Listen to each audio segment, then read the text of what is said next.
Okay, so here is the devil's advocate tip. Now, every time when you write a scene, you should ask yourself, is this scene realistic? Is it believable? And then you ask yourself, what would a smartass say about this scene?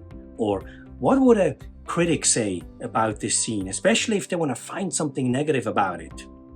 Now, in order to illustrate exactly what I mean, let's take 3 examples from my first movie, Anonymous 616.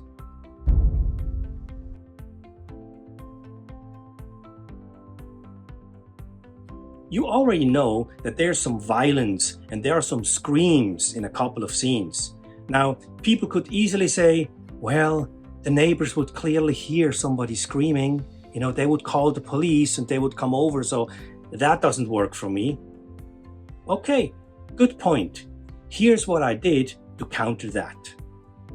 First, I have the characters talk about the neighborhood. Great neighborhood, man. That's what I keep saying, man. They're putting up 24 new houses on this street alone. We're the first ones to move in. You know what that means? No, sir. And then I go even further and give everyone a demonstration just to emphasize that nobody in the neighborhood will hear any noise. We can party as loud as we want to, dude. Oh, dude, that's awesome. That's what's up. The second example is also related to noise and all the commotion that is happening in the living room.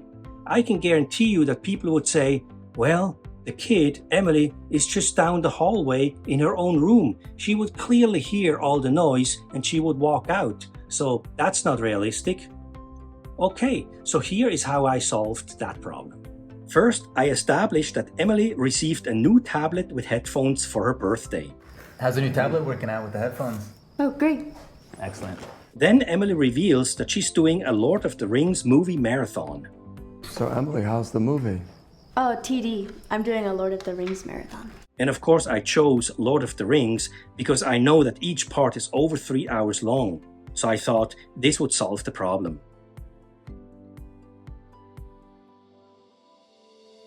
As you know, the main character Jason is using some tools in order to attack and kill Eric. Mainly he uses a wooden mallet hammer and he uses a nail gun.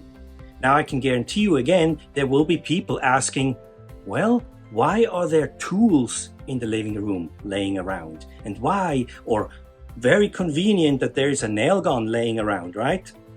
In order to combat those critical voices, I created an entire scene where Eric explains that he just moved in, that he's doing a lot of remodeling himself, and therefore I can justify why there are tools in the living room.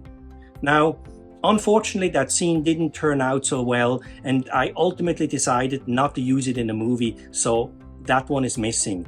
And I indeed had a couple people writing that, oh yeah, very convenient, there is a nail gun.